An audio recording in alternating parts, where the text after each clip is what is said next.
ಬಿಟ್ಬಿಡಿ ಅಣ್ಣ. ನನ್ನ ಮಗುಗೆ ಏನು ಮಾಡಬೇಡಿ, ನನ್ನ ಮಗನ ಕೊಲ್ಬೇಡಿ.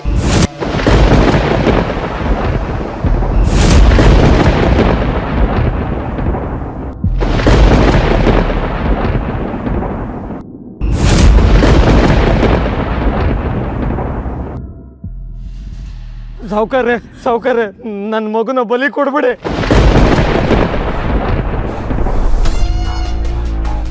ಬೇಕಾದ್ರೆ ನಿಮ್ಮನೇಲಿ ಸಾಯೋವರೆಗೂ ಜೀತ ಮಾಡಿ ನನ್ನ ಸಾಲ ತೀರಿಸ್ತೀನಿ.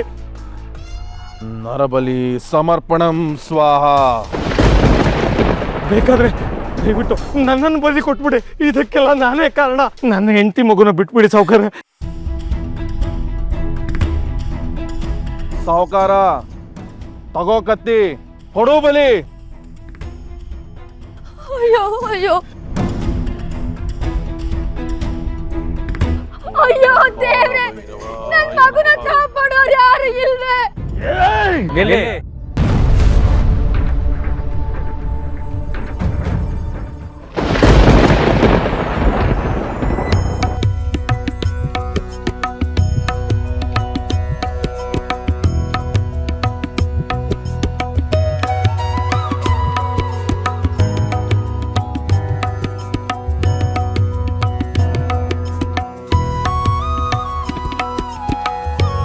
ಬಲಿಯಿಂದ ಭಗವಂತ ಒಲೆಯುತ್ತಾನೆಂದು ಯಾರು ಹೇಳಿದರು ನಿಮಗೆ? ಎಷ್ಟೋ ಪಶು ಪಕ್ಷಿ ಮೃಗಾದಿಗಳ ಜನ್ಮವನ್ನು ದಾಟಿ ಬರುವ ಈ ಜನ್ಮವನ್ನು ಪುಣ್ಯ ಕಾರ್ಯವನ್ನು ಮಾಡಿ ಭಗವಂತನ ಪಾದವನ್ನು ಸೇರುವ ಬದಲು ಈ ರೀತಿಯ ಪಾಪ ಕೃತ್ಯಗಳನ್ನು ಮಾಡಿ ನರಕದಲ್ಲಿ ನಾರಲು ಹೊರಟಿದ್ದೀರಾ? ಪ್ರಾಯಶ್ಚಿತ್ತವೇ ಇಲ್ಲದ ಪಾಪದ ಕೃತ್ಯ ಶಿಶು ಹತ್ಯೆ ಎಂದು ತಿಳಿದಿದೆಯೇ ನಿಮಗೆ? ಹೇ ಸನ್ಯಾಸಿ, ಪಾಪ ಪುಣ್ಯದ ಕತೆ ಹೇಳಿದ್ರೆ ಕೇಳ್ಕೊಂಡು ಕೂರೋಕೆ, ಚಪ್ಪಾಳಿ ಹೊಡಿಯೋಕೆ ಇಲ್ಲಿ ಯಾರು ಇಲ್ಲ. ನೀವು ಹೇಳೋ ಕರ್ಮದ ಸಿದ್ಧಾಂತದಲ್ಲಿ ಸತ್ತ ಮೇಲೆ ಸಿಗೋ ಸ್ವರ್ಗ ನರಕಗಳನ್ನ ನೋಡ್ಬಂದು ವರದಿ ಒಪ್ಪಿಸಿದವರು ಭೂಮಿ ಮೇಲೆ ಯಾರೂ ಇಲ್ಲ. ನಿಮ್ಮ ಕತೆ ಕೇಳಿ ಮರುಳಾಗೋ ಅಷ್ಟು ಮೂರ್ಖರಲ್ಲ ನಾವು. ಮನುಷ್ಯರಾಗಿ ಹುಟ್ಟಿದ್ದೇವೆ. ಭೋಗ ಭಾಗ್ಯಗಳನ್ನು ಪಡೆದು ನಾವು ವೈಭೋಗದಿಂದಿರಲು ಏನ್ ಬೇಕಾದ್ರೂ ಮಾಡ್ತೇವೆ. ಏನು ಬೇಕಾದರೂ ಮಾಡೋದಕ್ಕೆ ನಿಮ್ಗೆ ಅಧಿಕಾರ ಕೊಟ್ಟಿದ್ಯಾರು? ಸಿದ್ಧಾಂತಗಳು, ದೇವರು, ದೆವ್ವಗಳನ್ನು ಬದಿಗಿಟ್ಟು ನೋಡಿದರೂ ನಿಮ್ಮ ಹಾಗೆ ಪ್ರತಿ ಜೀವಿಗೂ ಈ ಭೂಮಿಯ ಮೇಲೆ ಬದುಕುವ ಹಕ್ಕಿದೆ.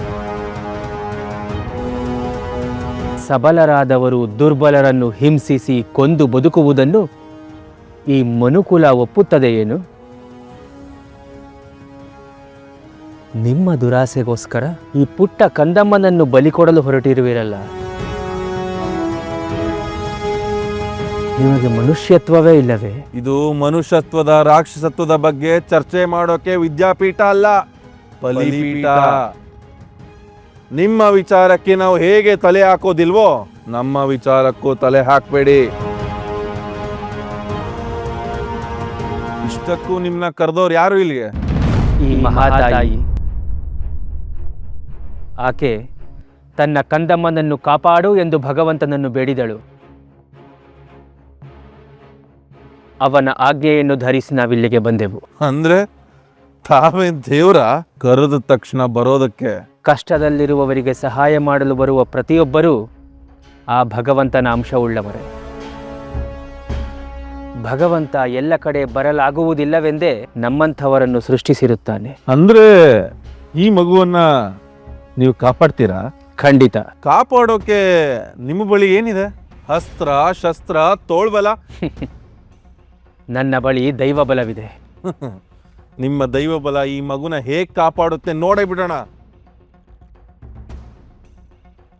ಸಾವುಕಾರ್ರೆ, ನಾನು ಮಂತ್ರ ಉಚ್ಚರಿಸ್ತೇನೆ, ನೀವು ಒಂದೇ ಏಟಿಗೆ ಮಗುನ ಕತ್ತರಿಸ್ಬಿಡಿ.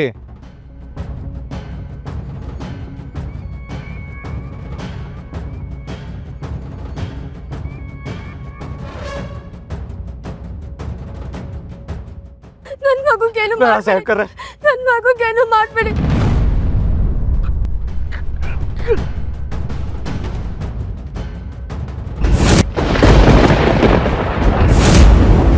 ಅಮ್ಮ, ಚಿಂತಿಸಬೇಡಿ. ದೈವ ಶಕ್ತಿಯ ಮುಂದೆ ದುಷ್ಟಶಕ್ತಿ ನಿಂತು ಗೆದ್ದ ಇತಿಹಾಸವೇ ಇಲ್ಲ. ತಾವು ಧೈರ್ಯದಿಂದಿರಿ.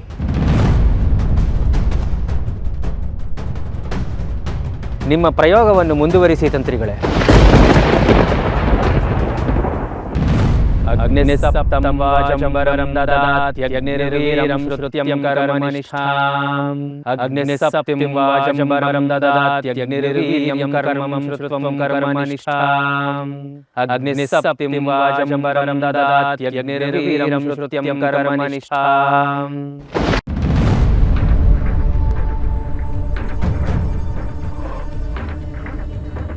ಅಯ್ಯೋ ಅಯ್ಯೋ, ಉರಿ ಉರಿ ಉರಿ, ಅಮ್ಮ! ಅಯ್ಯೋ ಉರಿ!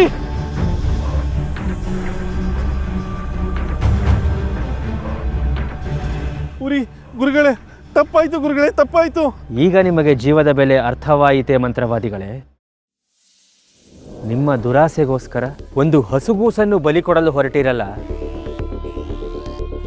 ನಿಮಗೆ ಆಗ ಜೀವದ ಬೆಲೆ ತಿಳಿಲಿಲ್ವೇ? ನನ್ನಿಂದ ಮಹಾಪರಾಧವಾಯ್ತು, ದಯಮಾಡಿ ಕ್ಷಮಿಸಿ ಗುರುಗಳೇ. ಈ ದೇಹದ ಉರಿಯನ್ನ ಕಡಿಮೆ ಮಾಡಿ ಗುರುಗಳೇ. ನೀವು ಹೇಳ್ದಾಗ ಕೇಳ್ತೀನಿ. ಈ ಕ್ಷುದ್ರ ವಿದ್ಯೆಯನ್ನ ಇವತ್ತೇ ತ್ಯಜಿಸ್ಬಿಡ್ತೀನಿ. ಯಾವ ವಿದ್ಯೆಯನ್ನು ತ್ಯಜಿಸುವ ಅಗತ್ಯವಿಲ್ಲ ಮಂತ್ರವಾದಿಗಳೇ. ಮನುಷ್ಯನಲ್ಲಿ ಹೇಗೆ ಒಳಿತು ಕೆಡಕುಗಳಿರುತ್ತವೋ ಹಾಗೆ ವಿದ್ಯೆಯಲ್ಲೂ ಉಪಯೋಗ ಮತ್ತು ದುರುಪಯೋಗಗಳಿರುತ್ತವೆ. ನಾವು ಯಾವುದನ್ನು ಆಯ್ಕೆ ಮಾಡಿಕೊಳ್ಳುತ್ತೇವೆ ಎಂಬುದು ಬಹಳ ಮುಖ್ಯ. ಇನ್ನೆಂದು ಈ ವಿದ್ಯೆನ ದುರುಪಯೋಗ ಮಾಡ್ಕೊಳ್ಳಲ್ಲ ಗುರುಗಳೇ. ವಾಮ ಮಾರ್ಗವನ್ನು ತ್ಯಜಿಸಿ ಸನ್ಮಾರ್ಗದಲ್ಲಿ ನಡೀತೀನಿ.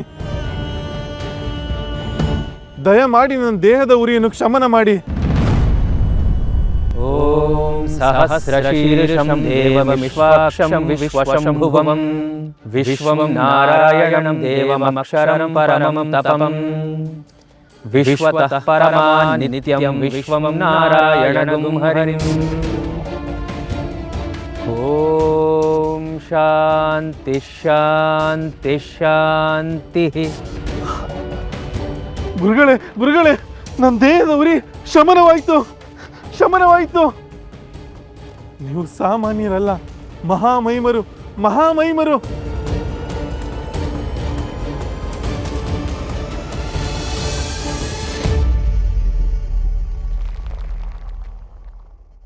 ಗುರುಗಳೇ, ದನದ ಆಸೆಗಾಗಿ ವಾಮ ಮಾರ್ಗ ಹಿಡಿದು ಬಿಟ್ಟಿದ್ದೆ. ನಿಮ್ಮಿಂದ ನನ್ನ ಕಣ್ ತೆರೀತು. ದಯವಿಟ್ಟು ನನ್ನ ಕ್ಷಮಿಸ್ಬಿಡಿ ಗುರುಗಳೇ, ದಯವಿಟ್ಟು ನನ್ನ ಕ್ಷಮಿಸ್ಬಿಡಿ. ಕ್ಷಮಿಸಬೇಕಾದ್ದು ನಾವಲ್ಲ ಧನಿಗಳೇ, ನಿಮ್ಮಿಂದ ಚಿತ್ರಹಿಂಸೆಗೊಳಗಾದ ಈ ಮಹಾತಾಯಿ. ಪಾಪದ ಕೆಲಸ ಮಾಡಕ್ಕೆ ಹೋಗಿ ನಿನ್ನ ತುಂಬ ಗೋಳಿಕೊಂಬಿಟ್ಟೆ ತಾಯಿ. ದಯವಿಟ್ಟು ನನ್ನ ಕ್ಷಮಿಸ್ಬಿಡು. ನಾನಿನ್ನೆಂದೂ ಕುಡಿಯೋದಿಲ್ಲ ಗುರುಗಳೇ, ಇನ್ನೆಂದಕ್ಕೂ ಕುಡಿಯೋದಿಲ್ಲ.